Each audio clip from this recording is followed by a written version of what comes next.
Hello दोस्तों, आप सभी का स्वागत है आपके अपने चैनल हिस्ट्री हब पर।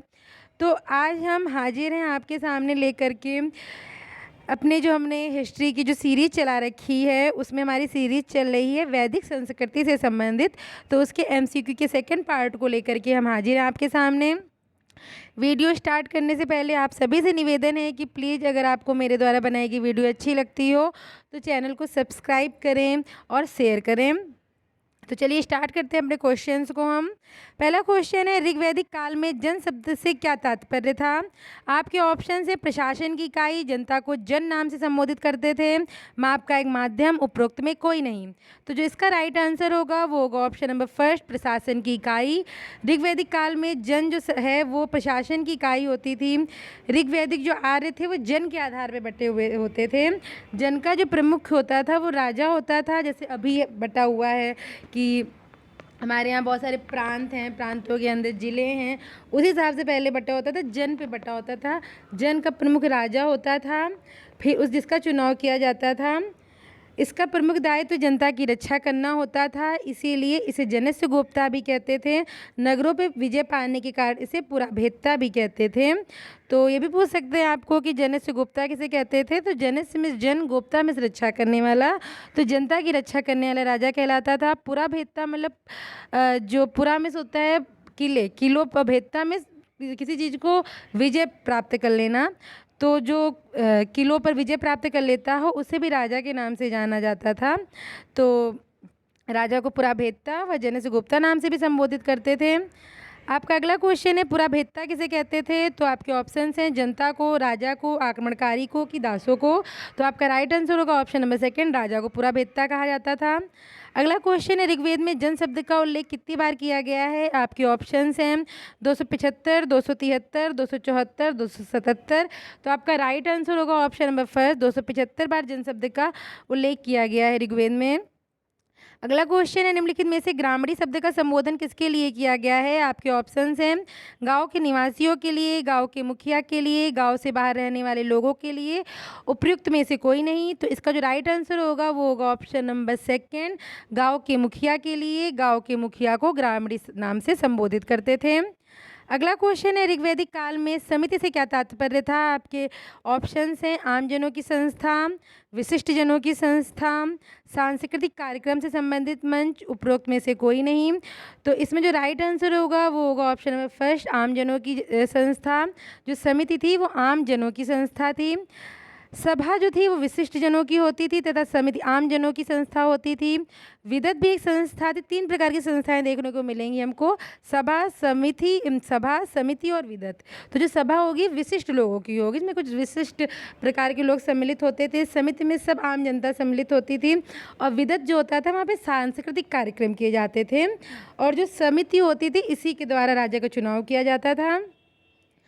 अगला क्वेश्चन है, ऋग्वैदिक काल में सभा से क्या तात्पर्य था? आपके ऑप्शंस हैं विशिष्ट जनों की संस्था, आम जनों की संस्था, साहित्यकारों की संस्था या उपयुक्त में कोई नहीं।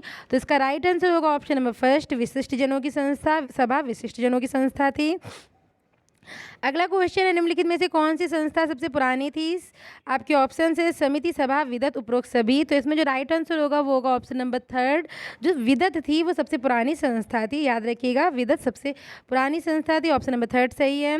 अगला क्वेश्चन है, ईशान किसको कहते थे? आपके ऑप्शन हैं समिति के प्रमुख को, सभा के प्रमुख को, सेना के प्रमुख को, उपयुक्त में कोई नहीं। तो इसका राइट आंसर होगा ऑप्शन नंबर फर्स्ट, समिति के प्रमुख को ईशान कहते थे। और समिति जो थी वो आमजनों की संस्था होती थी। और जो समिति का एक मेन रोल होता था वो इन तीनों संस्थाओं पर, तीनों कौन संस्थाएं, सभा, विदत और खुद समिति जो थी, इन तीनों पर ही जो ईशान था, जो इनका जो समिति का जो प्रमुख ईशान था उसका जो प्रमुख कार्य था सभा, समिति और विदत पर अंकुश लगाने का था, उस पर कंट्रोल लगता था। अगला क्वेश्चन है, 10 राज युद्ध का वर्णन ऋग्वेद के किस मंडल में है? तो आपके ऑप्शंस हैं दूसरे में, पांचवें में, सातवें में, छठे में। तो आपका राइट आंसर होगा ऑप्शन नंबर थर्ड, सातवें में। 10 राज युद्ध का वर्णन ऋग्वेद के सातवें मंडल में है। तो याद रखिए कहाँ पर वर्णन है, ऋग्वेद में है। कौन सा मंडल है? सातवां है। आगे देख लेते हैं, 10 राज युद्ध का वर्णन ऋग्वेद के सातवें मंडल में किया गया है। ये युद्ध पुरुषनी पुरुषनी, जिसे पुरुषनी को पहले हम पढ़ चुके हैं, रावी के नाम से भी जानते थे। तो ये युद्ध पुरुषनी नदी के तट पर संपन्न हुआ, जिसमें त्रत्सु कुल के सुदास का संबंध किस कुल से था? तो त्रत्सु कुल के सुदास ने 10 राजाओं को पराजित किया। और ये जो 10 राजा थे, इसमें 5 आर्य थे, 5 अनार्य थे। सुदास के जो पक्ष में थे, जो फेवर में जो ऋषि थे, वो थे ऋषि वशिष्ठ। और जो विरोधी दल था, जिसमें 10 राजा थे, उनका जो नेतृत्व था ऋषि विश्वामित्र कर रहे थे। और इसमें सुदास की विजय होती है। तो इससे भी क्वेश्चन पूछ लेते हैं, किस नदी के तट पे हुआ? तो पुरुषनी या रावी नदी के तट पर हुआ। कौन से मंडल में वर्णन है? 7वें मंडल में वर्णन है। सुदास का पक्ष में कौन था? तो सुदास के पक्ष में ऋषि वशिष्ठ थे। जो विरोधी पार्टी थी, उसके ऋषि कौन थे? उसके नेतृत्व करता थे ऋषि विश्वामित्र थे। कौन जीता था? तो जीते थे सुदास, जो कि इनका की जो ऋषि थे वशिष्ठ थे। ठीक है। अगला क्वेश्चन है, ऋग्वैदिक काल में किसे अघन्या कह के पुकारा गया है? आपके ऑप्शन है गाय, भैंस, बकरी, उपरोक्त में कोई नहीं। तो इसका राइट आंसर होगा ऑप्शन नंबर फर्स्ट, गाय। गाय को अघन्या कह के पुकारा गया है। अघन्या का मतलब होता है जिसका वध न किया जाए, जिसको मारा ना जाए, उसे अघन्या कहते हैं। ऋग्वैदिक काल में गाय सबसे महत्वपूर्ण पशु थी। प्रायः युद्ध गाय के लिए ही होते थे। युद्ध मतलब ये होता था कि एक व्यवस्था सिस्टम ये माना जाता था कि जिसके पास गाय सबसे ज़्यादा थी, वही सबसे ज़्यादा मतलब कि शक्तिशाली होएगा। तो जो युद्ध जो का कारण भी गाय होती थी। और गाय का प्रयोग मुद्रा के रूप में भी करते थे, विनिमय में भी करते थे। और गाय को अगर शादी ब्याह होता था तो उसमें भी एज ए गिफ्ट दिया जाता था। गाय एक पवित्र पशु मानी जाती थी, जिसका वध करना अपराध माना जाता था, पाप माना जाता था। अगला क्वेश्चन है, निष्क शब्द का प्रयोग किसके लिए किया गया है? आपके ऑप्शंस हैं रुपए के लिए, आभूषण के लिए, गाय के लिए, उपयुक्त में कोई नहीं। तो इसमें जो आपका राइट आंसर होगा, ऋग्वैदिक काल में जो निष्क शब्द है उसका जो प्रयोग है वो किया गया आभूषण के लिए। तो इसका ऑप्शन नंबर सेकंड सही होगा कि निष्क शब्द का प्रयोग ऋग्वैदिक काल में आभूषण के लिए किया गया। Option number second is right. निष्क शब्द का प्रयोग नाक में पहने जाने आभूषण के लिए किया गया।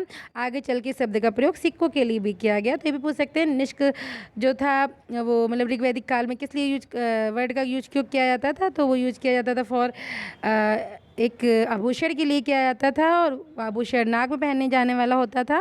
बाद में ये सिक्कों के लिए भी निष्क शब्द का यूज किया जाने लगा। तो ये थे आपके वैदिक संस्कृति से संबंधित कुछ महत्वपूर्ण प्रश्न, जो कि हमारी MCQ के जो सेकंड पार्ट थे उसमें हमने देखे। हम अगला लाएंगे MCQ का थर्ड पार्ट, जिसमें वैदिक संस्कृति से संबंधित और भी क्वेश्चंस को सॉल्व करेंगे। तो अगर आपको ये मेरी वीडियो अच्छी लगे, हेल्पफुल लगे, तो प्लीज़ चैनल को सब्सक्राइब करें। और चलिए मिलते हैं हम लोग अपनी अगली वीडियो के साथ। धन्यवाद।